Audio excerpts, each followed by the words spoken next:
मैं एक गुमनाम छोटे से कस्बे में पैदा हुआ था।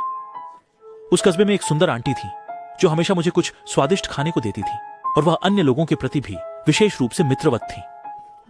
लेकिन अचानक एक दिन वह गायब हो गई। शहर के लोग हर जगह उसे खोजने गए। उसके बॉयफ्रेंड को और भी अधिक चिंता थी। उसने बहुत समय तक खोजा लेकिन नहीं मिला। कई साल बाद मैं अपने दोस्तों के साथ खेल रहा था और फिर पीछे की पहाड़ी में एक कंटेनर देखा। दोस्त ने कहा, यह कंटेनर।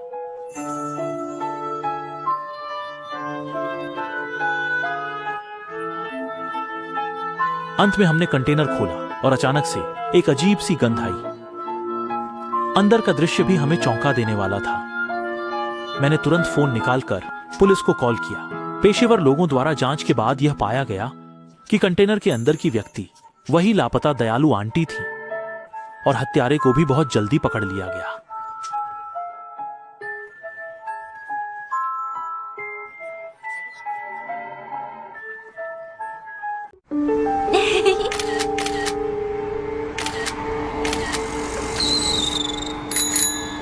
需要帮忙吗？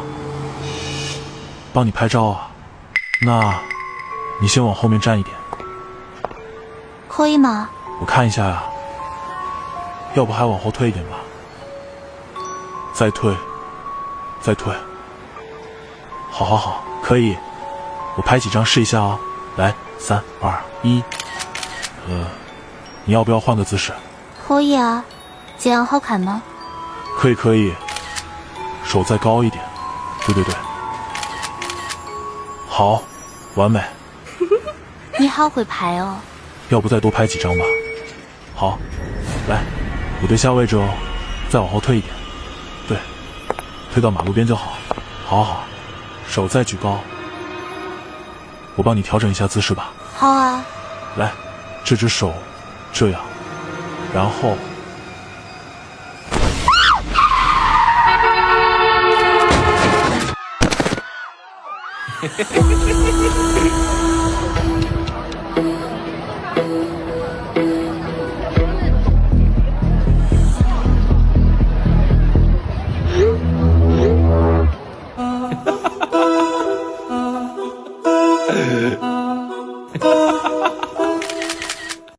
और दोस्त के घर के रास्ते में हूँ। दोस्त शाओ जी के घर पर उनके दादा से विरासत में मिली एक पुरानी इमारत है। हम आमतौर पर कुछ अच्छे दोस्त उनके घर की उस इमारत में कुछ दिन बिताने और पार्टी करने का प्लान बना रहे हैं, क्योंकि वह इमारत उपनगर में है और थोड़ा दूर है। रास्ते में मैंने कुछ दोस्तों को रास्ते में उठाया और फिर मैंने बहुत देर तक गाड़ी चलाने के बाद उस घर तक पहुंचा। वो 1-2 मंजिला पुराना घर था जिसके पीछे एक झील थी।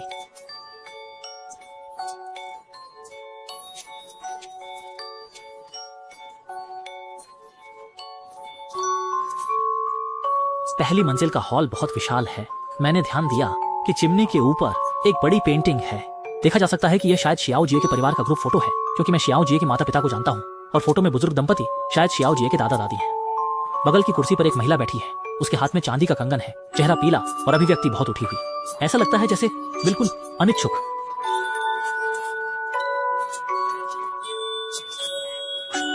कि उनके माता पिता की शादी के बाद दादा दादी से मिलने पुराने घर जाकर ली गई थी। मैंने उससे पूछा कि चित्र में उस औरत के लेखक कौन है। ये सुनकर खुद छोटू भी उत्सुक था, क्योंकि उसके जन्म से पहले ही वह महिला गायब हो गई थी। उस समय छोटू के दादाजी, जो यहाँ के शरीफ थे, उन्होंने कई बार इस पूरे इलाके की तलाशी ली थी, लेकिन उसे नहीं ढूंढ पाए। स्थानीय लोग कहते हैं कि वह अपने हाई स्कूल के बॉयफ्रेंड के साथ भाग गई थी, लेकिन दादाजी को हमेशा लगता था कि उसके साथ कुछ हुआ होगा। बाद में शाओजी के दादा अपने परिवार को लेकर इस घर से बाहर चले गए और कभी वापस नहीं लौटे, जब तक कि दादा की मृत्यु से कुछ दिन पहले तक वे पागल की तरह बार बार कहते रहे कि उन्हें घर में अपनी बेटी अर्थात चित्र में दिखाई गई महिला की आवाज सुनाई दी। वास्तव में चित्र में दिखाई गई महिला शाओजी की मौसी थी। जब मैंने छोटू का पारिवारिक कहानी सुना तब पार्टी का माहौल थोड़ा अजीब हो गया। थोड़ी ही देर में सब लोग नशे में धुत हो गए और शराब भी खत्म हो गई। मैं तो पूरा नहीं पी सकता।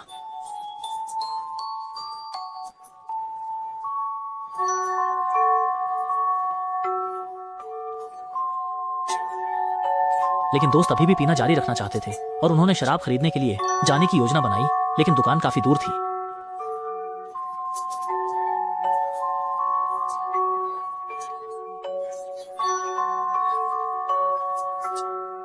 क्योंकि उनकी तुलना में मैं अभी भी काफी होश में था। मुझे डर था कि वे ठोकर खाकर कोई दुर्घटना ना कर दें, इसलिए मैंने तय किया कि मैं जाऊंगा। घर के पीछे तहखाने का प्रवेश द्वार था। मैं टॉर्च लेकर बाहर निकला। रात का मौसम बहुत ठंडा था। चांदनी से हल्का सा उजाला बिखरा हुआ था। चंद्रमा की रोशनी और हल्की हवा में झील का पानी चमक रहा था और चारों ओर से पक्षियों के चहचहाने की आवाज आ रही थी। मैं लकड़ी पर झील के पानी की टकराहट की आवाज भी सुन सकता था। अंततः मुझे तहखाने का दरवाजा मिल गया। मैं दरवाजे के सामने खड़ा होकर टॉर्च से चारों ओर देखा। हर तरफ अंधेरा था। थोड़ा डरावना लग रहा था। मुझे जल्दी से वो शराब ढूंढनी होगी जो वे चाहते हैं और फिर वापस घर जाना होगा। तहखाने के दरवाजे का ताला पहले से ही जर्जर था। उसे चाबी की जरूरत नहीं थी। थोड़ी सी धक्का मारने पर खुल गया और डरावनी आवाज आई। एक टूटी फूटी सीढ़ी मेरे सामने दिखाई दी। मैं टॉर्च लेकर नीचे की ओर जाने लगा। पांव गीली लकड़ी की सीढ़ियों पर रखने पर ऐसा महसूस हो रहा था जैसे वह कभी भी टूट सकती है। तहखाने में एक घुटन भरी सीलन की गंध थी। न जाने कितने सालों से कोई यहाँ नहीं आया। मैंने एक लकड़ी के रैक को ढूंढा। उसमें सच में कुछ शराब की बोतलें रखी थी। साथ ही कई खाली रैक भी थे।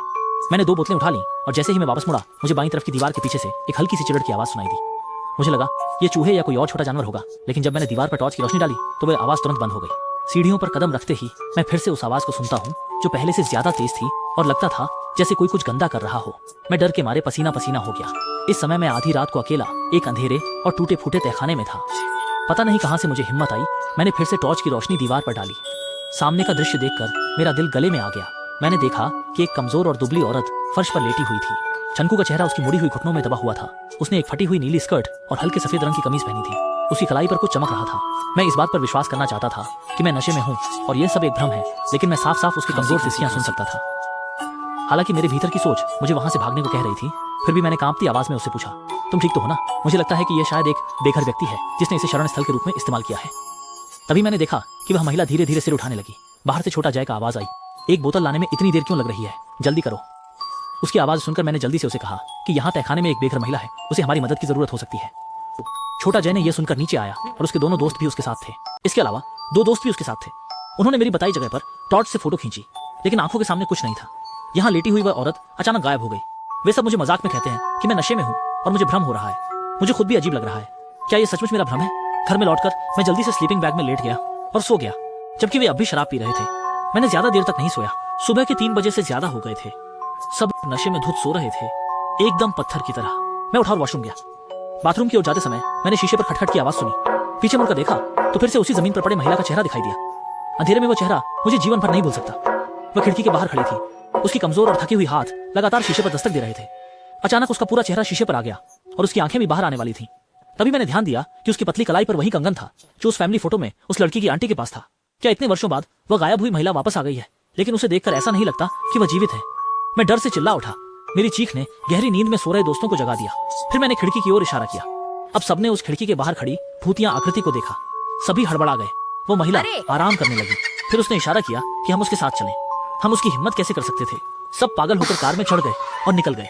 तानशितियर्थियन हम फिर से वहां वापस गए, क्योंकि उस रात के बाद शाओजिए के माता पिता एक जगह पूरी तरह से भरी हुई थी।